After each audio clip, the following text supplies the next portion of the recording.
nggak sih kamu ngelihat orang yang satu momen energinya berlebih banget, semangat, amat sangat happy, gembira, di kesempatan yang berbeda dia tiba-tiba jadi kayak sedih, murung, dan nggak bergairah, nggak ada semangat hidup. Tapi ternyata ini bukan mood swing biasa loh. Oke, hi people. Di episode kali ini saya akan membahas seputar bipolar disorder. Ingin tahu seperti apa? Bagaimana penjelasannya yang simple dan mudah dipahami? Simak sampai videonya habis.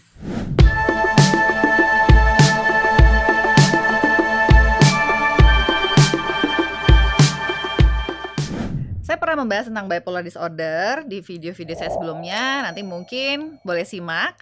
Tapi saya akan bahas lagi kenapa, karena memang ternyata banyak nih kasus-kasus bipolar yang baru terdeteksi, baru terdiagnosis, atau bahkan misdiagnosis.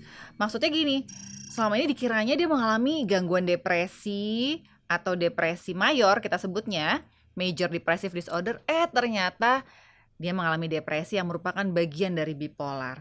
Atau orang yang mengalami mood swing, irritable, nggak terdeteksi sebagai kondisi bipolar. Itulah kenapa saya mau membahas topik ini lagi, karena ini juga bagian dari salah satu kampanye WHO untuk bisa mengkomunikasikan seputar kesehatan mental.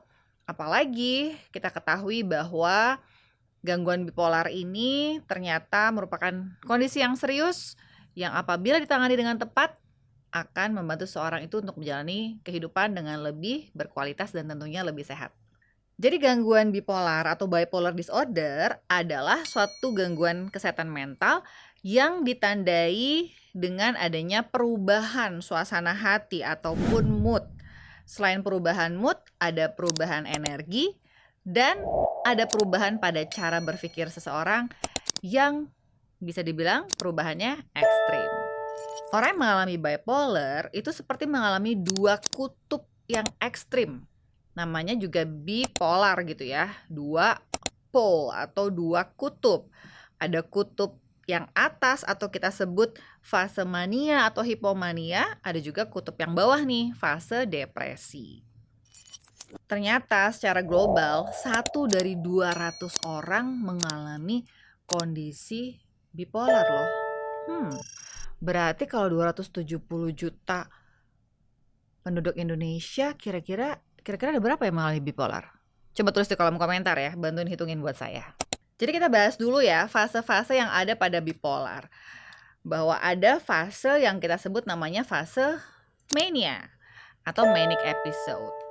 Nah, pada fase mania ini seseorang bisa merasa sangat bahagia atau euforia, gembira berlebihan, penuh energi, kayak baterainya full banget ya, penuh energi, dan bicaranya cepat.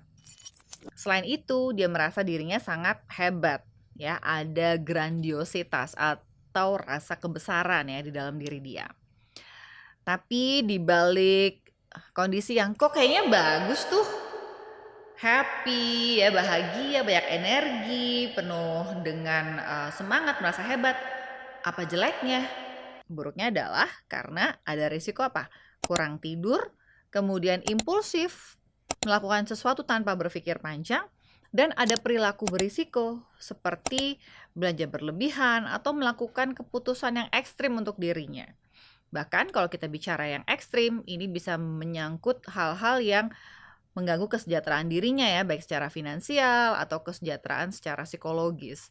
Nanti saya akan kasih contoh ya kondisi ekstrim yang pernah saya temui pada orang yang mengalami fase mania dalam kondisi bipolar disorder. Ketika seseorang mengalami fase mania, di kondisi beratnya dia bisa sangat berubah pikirannya, muncul yang namanya waham atau keyakinan yang berbeda dari kenyataan yang sangat dia pegang teguh, di mana dia punya waham dirinya itu misalnya orang terkenal, orang yang sangat-sangat kaya raya gitu ya. Jadi muncul nih waham grandiositas. Meyakini dirinya itu terkenal, kaya raya, dan hebat atau powerful. Dan ini bahayanya adalah contohnya seperti ini. Pada satu kasus ketika seseorang mengalami fase mania, dia meyakini dirinya kaya raya. Jadi bisa menghamburkan uang, bagi-bagi uang buat orang nggak dikenal, bahkan bisa menguras tabungannya, depositonya, ada yang bagi-bagi sertifikat tanah, sampai itu jadi bermasalah banget untuk keluarganya. Dan ini bukan cerita bohong, ini real kejadian yang terjadi. Ini adalah kasus-kasus yang real terjadi. Karena memang orang yang mengalami fase mania pada bipolar disorder itu nggak bisa kontrol diri, ya. Kemudian bisa juga muncul dorongan-dorongan yang impulsif tadi ya, tanpa berpikir panjang, termasuk ke arah hal-hal yang sifatnya misalnya ke arah seksual, di mana akhirnya dia bisa mengalami pelecehan atau dimanfaatkan oleh orang-orang yang tidak baik. Jadi bahaya banget nih kalau seseorang mengalami fase mania karena memang out of control. Dan fase mania bisa merupakan indikasi untuk dilakukan rawat inap pada orang dengan bipolar disorder. Nah, orang yang mengalami fase mania itu bisa ada momen-momen di mana dia mengalami gejala psikotik atau kehilangan kontak dengan realita ya. Mungkin ada halusinasi, ada waham tadi yang itu memang amat sangat sulit ya untuk bisa kita atasi hanya dengan persuasi, dengan dibujuk, dirayu. Itu sangat sulit karena memang terjadi perubahan pada neurotransmisi atau pada fungsi komunikasi antar sel saraf di otaknya. Jadi memang sangat butuh bantuan obat untuk fase mania.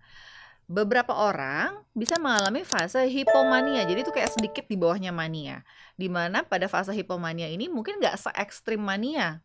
Tidak sampai lost control, tidak sampai melakukan hal-hal yang sangat berbahaya atau merugikan diri, tapi dia mengalami peningkatan energi, merasa tidak butuh tidur, peningkatan ide-ide ya, dan juga mood yang cenderung meningkat ya. Cuma masalahnya nih, ketika seorang mengalami fase hipomania atau mania, nggak selalu menjadi happy atau euforia atau senang gembira berlebihan. Bisa juga justru yang irritable alias mudah marah-marah.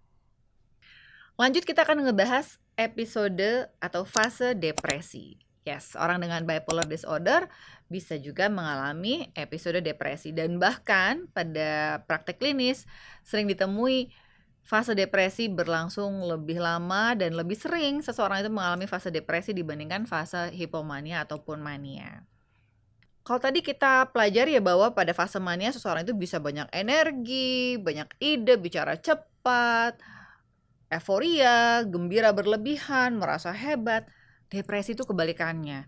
Justru orang yang sedang mengalami fase depresi, dia merasa murung, sedih, tidak berdaya, tidak berharga, hilang minat, tidak percaya diri, bahkan sampai muncul pikiran kayaknya lebih baik aku nggak ada di dunia ini deh, alias pikiran-pikiran tentang kematian. Dan itu yang menjadi sinyal berbahaya ketika orang yang mengalami fase depresi bisa muncul pikiran-pikiran ke arah mengakhiri hidup. Itu yang perlu kita waspadai bersama.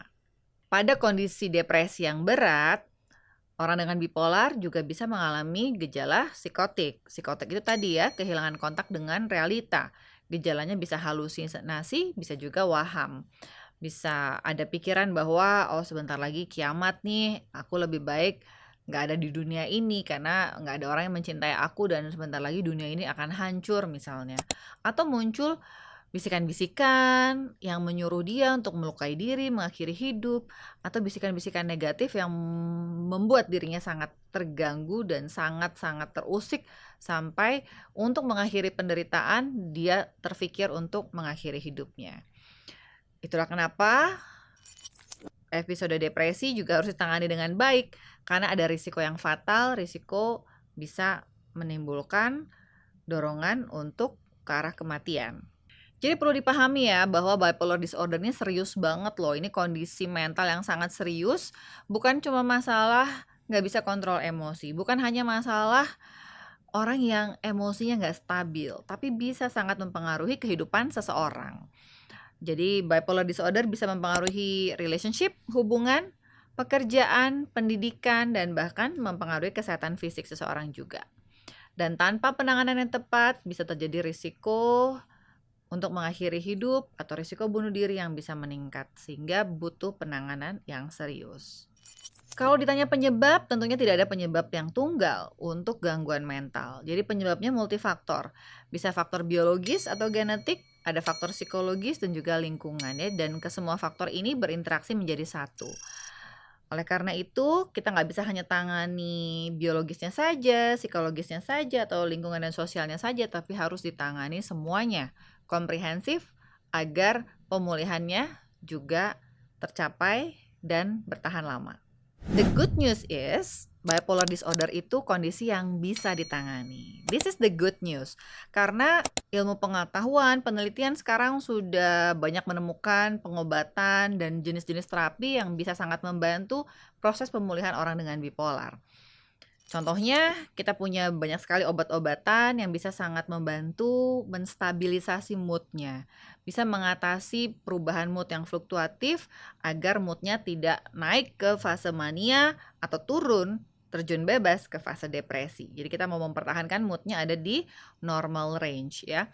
Selain itu, saat ini obat-obatan tidak hanya dalam bentuk pil atau tablet yang diminum secara oral, tapi bisa juga diberikan dalam bentuk injeksi jangka panjang, jadi misalnya sebulan sekali atau bahkan di negara lain sudah ada ya injeksi yang tiap 2 bulan atau tiap 6 bulan sekali untuk mempertahankan kondisi stabil pada bipolar agar tercapai fase remisi. Selain pengobatan, tentunya diperlukan terapi psikologis seperti misalnya cognitive behavior therapy, dialectical behavioral therapy, dan juga perubahan gaya hidup. Karena orang dengan bipolar berkaitan juga dengan kondisi metabolik seperti obesitas, diabetes mellitus, sehingga orang dengan bipolar wajib menjaga pola hidup sehat, jaga pola makan yang baik, gizi seimbang, dan juga olahraga yang teratur ya. Jadi buat yang mengalami bipolar, banyak yang mengeluhkan, kondisinya misalnya ya, jadi naik berat badan, atau ada gangguan hormonal, mengalami PCOS, kemudian mengalami diabetes mellitus. Ternyata tuh semuanya related ya, berkaitan. Oleh karena itu, tidak bisa disalahkan atau dikatakan, "Oh, aku menjadi naik berat badan hanya karena obat."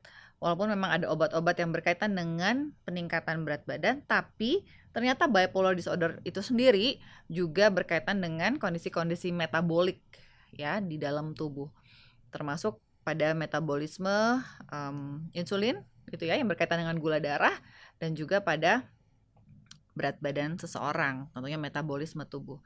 Jadi penting banget buat siapapun yang terdiagnosis bipolar disorder wajib punya pola hidup yang sehat. Alright, jadi kalau misalnya kamu atau orang terdekatmu mengalami gejala-gejala seperti yang saya utarakan tadi, jangan anggap sepele, cari bantuan, cari psikiater, jalani pengobatan dengan baik, dan buat para caregiver atau keluarga, jadilah support system yang baik untuk membantu proses pemulihan orang dengan bipolar disorder. Karena ini bukanlah suatu aib, kita tidak mau menstigma ini menjadi hal yang negatif, tapi ini adalah kondisi medis, kondisi psikiatrik yang sangat bisa diterapi dengan baik. Alright, apa pendapatmu tentang topik ini? Mungkin ada yang bisa relate atau membutuhkan topik lanjutan dari topik bipolar disorder, tulis di kolom komentar. Jangan lupa untuk share sebanyak-banyaknya, siapa tahu ada teman, anggota keluarga yang membutuhkan informasi ini dan jadi bisa terbantu loh karena kamu nge-share video ini di media sosialmu. So please spread the news, spread the positivity, dan jangan lupa ajak untuk subscribe ke channel YouTube saya Dr. Vivi Syarif Psikiater. Thank you for watching. Bye.